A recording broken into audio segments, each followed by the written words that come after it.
கர்த்தருடைய பரிசுத்த நாமத்திற்கு மகிமை உண்டாவதாக. இரட்சகரும் மீட்பருமாகிய ஆண்டவராய் இயேசு கிறிஸ்துவின் விலையேற பெற்ற நாமத்தில் உங்கள் அனைவருக்கும் 2024 ஆண்டினுடைய கிறிஸ்மஸ் நல்வாழ்த்துக்களை மகிழ்ச்சியோடு தெரிவித்துக் கொள்ளுகிறோம். ஏதேனிலிருந்து பெத்லகேம் வரை என்கிறதான கருப்பொருளிலே நம்முடைய ஆண்டவராய் இயேசு கிறிஸ்துவினுடைய அற்புதமான பிறப்பை புரிந்து கொள்வதற்காக பல தலைப்புகளிலே பல பிறப்புகள் எவ்வாறு அதிசயமாக இருந்தது என்பதை நாம் புரிந்து கொள்ளப் போகிறோம். பிரியமான தேவனுடைய பிள்ளைகளே, அந்த வகையில் இன்றைக்கு முதல் மனிதன் ஆதாமை ஆண்டவர் சிருஷ்டித்தார். அந்த சிருஷ்டிப்பு எப்படி இருந்தது என்பதை நாம் அறிந்து நம்முடைய மணவாளனாகிய ஆண்டவராய் இயேசு கிறிஸ்துவை நாம் மகிழ்ச்சியோடு கூட அவரை கொண்டாடப் போகிறோம், ஆராதிக்கப் போகிறோம். ஆண்டவராய் இயேசு கிறிஸ்து இந்த பூமியிலே முதல் மனிதன் ஆதாமை சிருஷ்டித்தார். ஆதியாகமம் 2 அதிகாரம் 7 வசனம் சொல்லுகிறதை நாம் வாசிக்க கேட்கலாம். தேவனாகிய கர்த்தர் மனுஷனை பூமியின் மண்ணினாலே உருவாக்கி ஜீவ சுவாசத்தை அவன் நாசியிலே ஊதினார். மனுஷன் ஜீவாத்மாவானான். இவ்வளவு அழகாக சொல்லப்பட்டிருக்கிறது, கவனிச்சீங்களா? தேவனாகிய கர்த்தர் மனுஷனை பூமியின் மண்ணினாலே உருவாக்கினார். உருவாக்கின மனிதனிலே ஜீவ சுவாசத்தை அவனுடைய நாசியிலே ஊதுகிறார். மனிதன் ஜீவ ஆத்துமாவானான் என்று சொல்லி வாசிக்கிறோம்.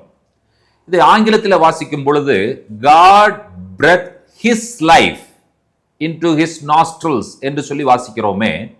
லைஃப் என்கிறதான வார்த்தை ஒருமையில் தான் சொல்லப்பட்டிருக்கிறது. லைஃப் தமிழிலும் ஜீவ சுவாசம் என்று சொல்லப்பட்டிருக்கிறது.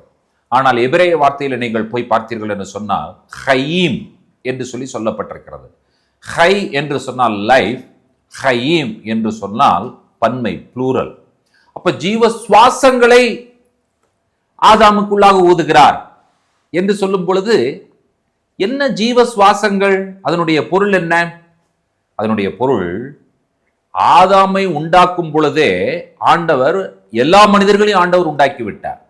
நீங்களும் நானும் ஏதோ செகண்டரி பிளான் அப்படின்னு சொல்லி நினைக்க கூடாது. நம்மை ஆண்டவர் முன் குறித்திருக்கிறார். நம்மை ஆண்டவர் ஏற்கனவே தெரிந்து விட்டார். ஆதாம் உருவாக்கப்பட்ட பொழுதே நீங்களும் நானும் உருவாக்கப்பட்டோம் என்கிற செய்தி எவ்வளவு அற்புதமான செய்தி. ஆனால் ஆண்டவர் இந்த பூலோகத்திலே நாம் அவதரிப்பதற்கென்று ஒரு காலத்தையும் ஒரு நேரத்தையும் ஆண்டவர் வைத்திருந்தார்.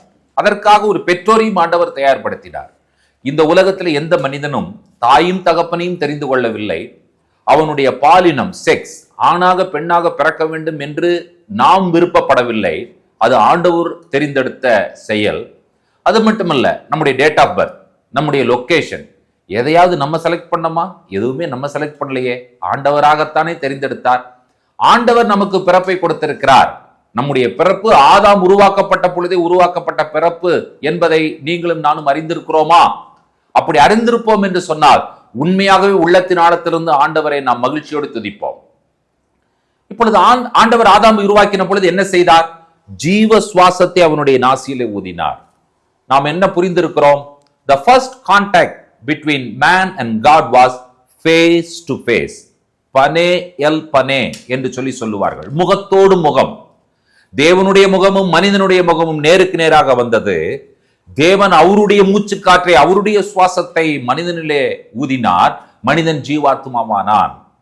சரியாக சொல்ல வேண்டும் என்று சொன்னால் God exhales and man inhales. தேவன் சுவாச காற்றை வெளியே விடுகிறார். அந்த சுவாச காற்றை மனிதன் சுவாசிக்கிறான். இப்ப மனிதனுடைய முகமும் தேவனுடைய முகமும் முகத்தோடு முகம் வருகிறது அல்லவா? இதுதான் ஆண்டவர் விரும்புகிற ஒரு உறவு முறை. ஆண்டவர் எந்த உறவு முறை விரும்புகிறார்? ஃபேஸ் டு ஃபேஸ் ரிலேஷன்ஷிப்பை ஆண்டவர் விரும்புகிறார். ஆனால் என்ன நடந்தது? பாவம் செய்தார்கள்.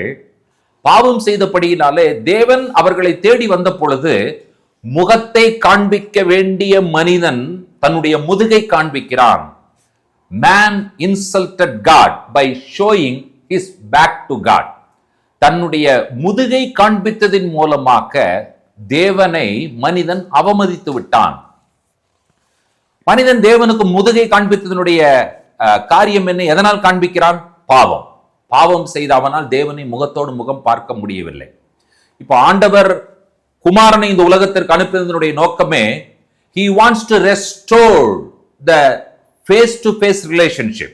முகத்தோடு முகம் உள்ள உறவை திரும்பவும் புதுப்பிப்பதற்காகத்தான் குமாரனாகிய இயேசு கிறிஸ்துவை இந்த உலகத்திற்கு அனுப்பினார்.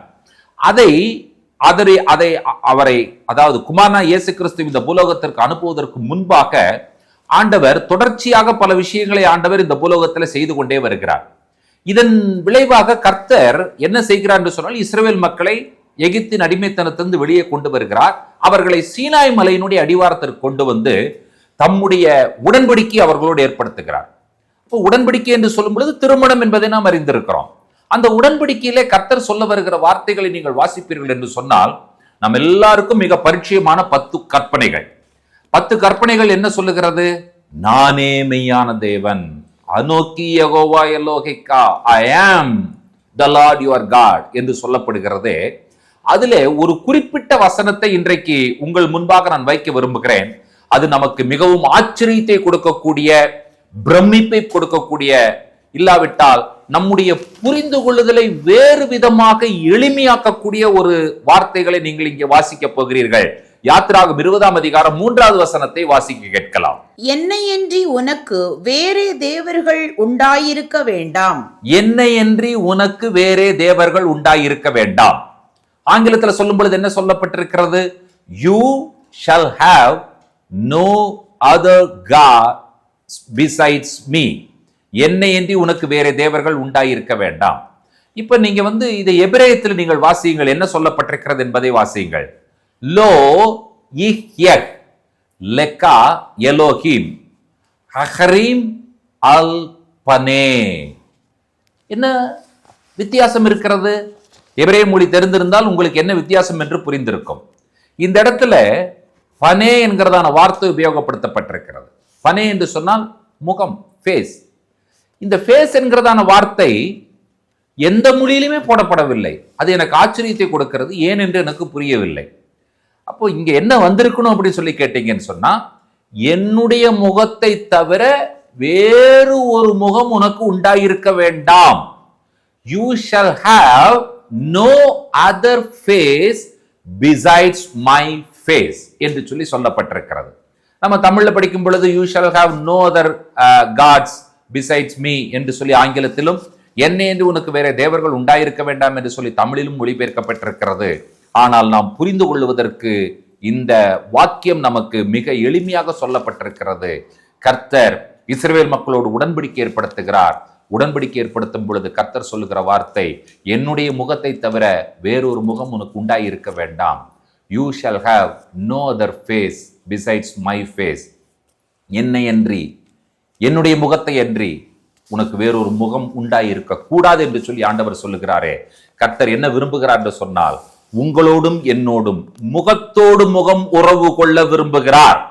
ஆம் பிரியமான தேவனுடைய பிள்ளைகளே, இந்த முகத்தோடு முகம் உறவு கொள்ள விரும்புகிற தேவனை நாம் கண்டுகொள்ள வேண்டும், அவரை அறிக்கை செய்ய வேண்டும், அவரை ஏற்றுக்கொள்ள வேண்டும் என்பதை நாம் புரிந்திருக்கிறோம்.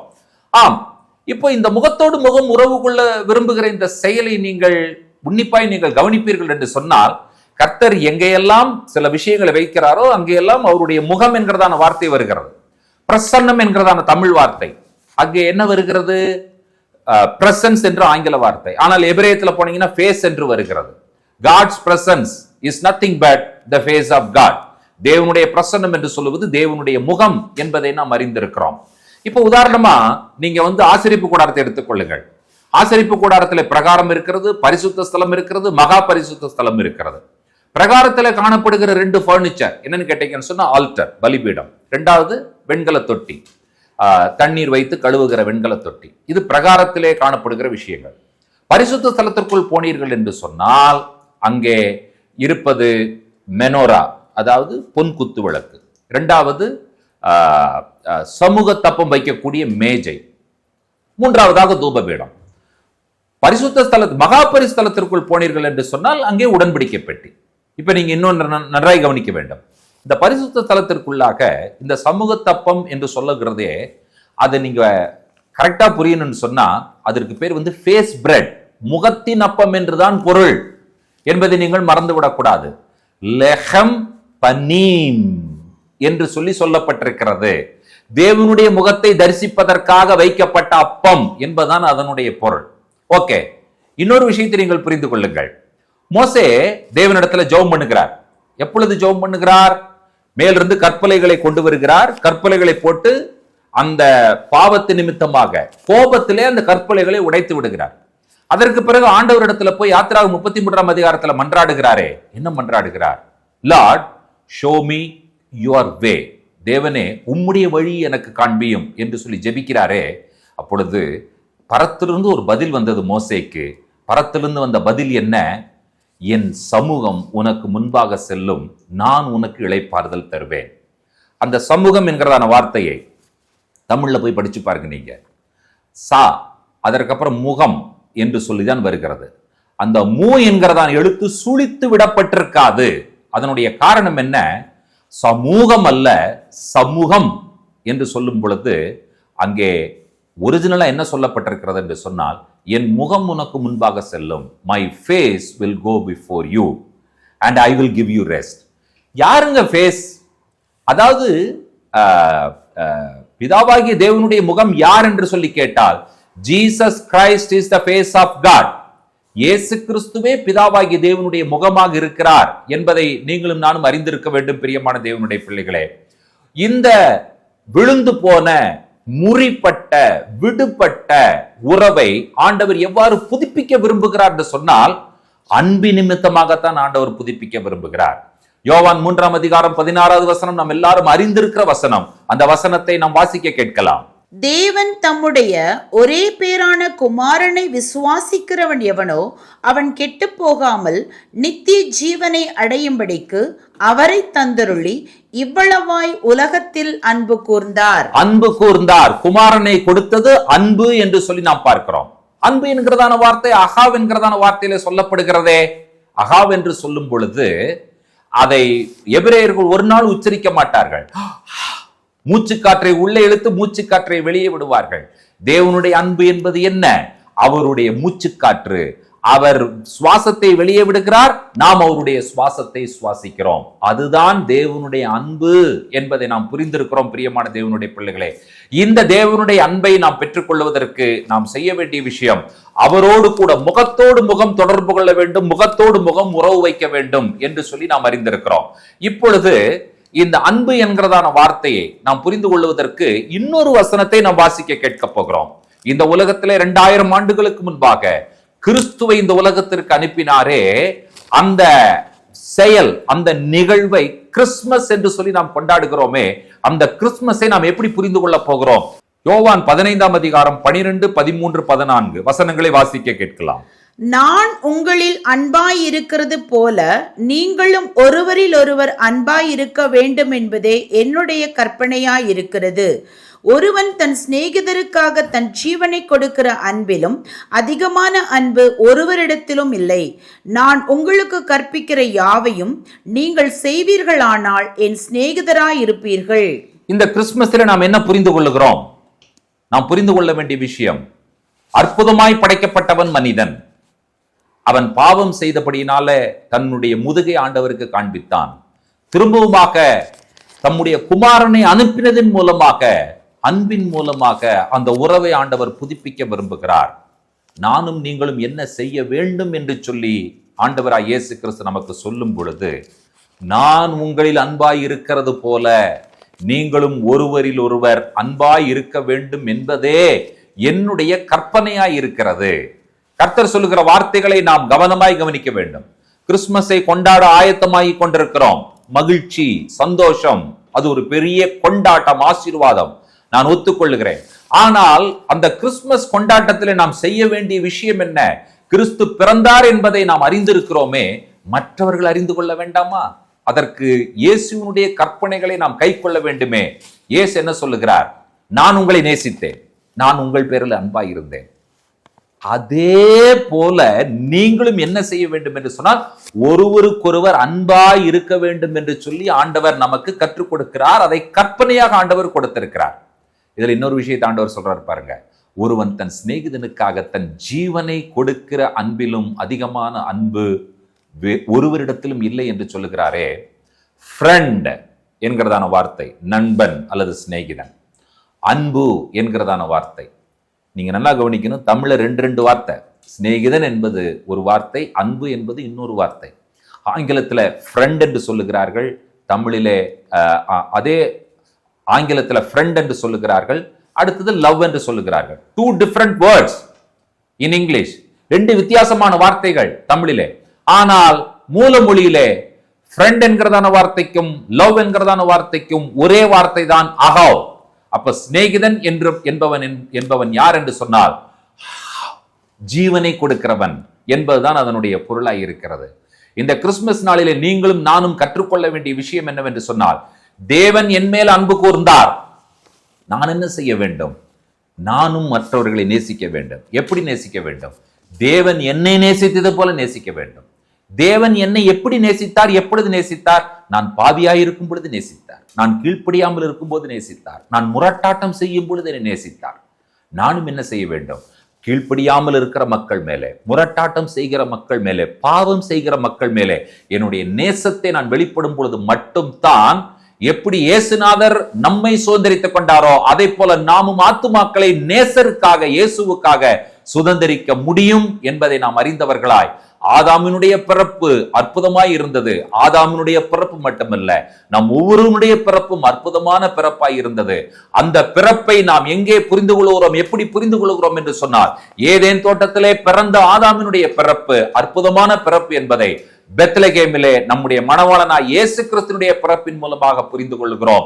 நானும் நீங்களும் அற்புதமாய் இந்த உலகத்திலே பிறந்திருக்கிறோம். எதற்காக என்று சொன்னால், அற்புதமாய் பிறந்த நம்முடைய இரட்சகராம் ஆண்டவராய் இயேசு கிறிஸ்துவினுடைய பிறப்பை மகிழ்ச்சியோடு ஏற்றுக்கொள்வதற்கும் கொண்டாடுவதற்கு நாம் பிறந்திருக்கிறோம் என்று சொன்னால், இந்த கிறிஸ்துமஸ் உங்களுக்கும் எனக்கும் சந்தோஷமான கிறிஸ்துமஸாய் இருக்கட்டும் என்று சொல்லி ஆண்டவராய் இயேசு கிறிஸ்துவின் விலையேற பெற்ற நாமத்தில் உங்களை நாங்கள் அன்போடு வாழ்த்துகிறோம்.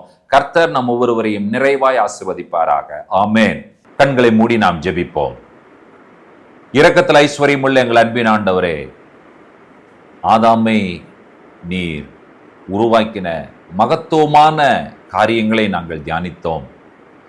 எங்களையும் ஆண்டவரே அதே நோக்கத்தோடு நீர் உருவாக்கி இருக்கிறீர். அதற்காக நாங்கள் நன்றி சொல்லி மை துதிக்கிறோம், ஸ்தோத்திரிக்கிறோம். ஆண்டவரே, சிருஷ்டிப்பின் மேன்மையும் மகிமையும் மகத்துவத்தையும் உணர்ந்தவர்களாய் நாங்கள் இந்த உலகத்தில் ஜீவிக்கும் பொழுது, இந்த சிருஷ்டிப்பும் மனிதர்களாக நாங்கள் சிருஷ்டிக்கப்பட்டதும் மணவாளனாய் இயேசு கிறிஸ்துவுக்காக என்பதை நாங்கள் புரிந்தவர்களாய் இந்த உலகத்தில் நாங்கள் வாழ கர்த்தர் உதவி செய்வீராக. ஆண்டவரே, தகப்பனே, மண்ணுலகிலே விண்ணுலகிலிருந்து ஆண்டவரே பாவம் இல்லாதவராக நீர் எங்களுக்காக அவதரித்தீர். அதற்காக நாங்கள் நன்றி சொல்லுகிறோம். இந்த செய்தியை கேட்டுக்கொண்டிருக்கிற ஒவ்வொருவர் மேலும் தேவனுடைய கிருபையும் இரக்கமும் அனுகிரகமும் ஆசீர்வாதமும் இருக்கட்டும் என்று சொல்லி ஒப்புக் கொடுக்கிறோம். துதி கன மகிமை உமக்கே ஏறெடுக்கிறோம். இயேசு கிறிஸ்துவின் வல்லமையுள்ள நாமத்தில் வேண்டிக் கொள்ளுகிறோம் பிதாவே. ஆமென், ஆமென், ஆமென். God bless you.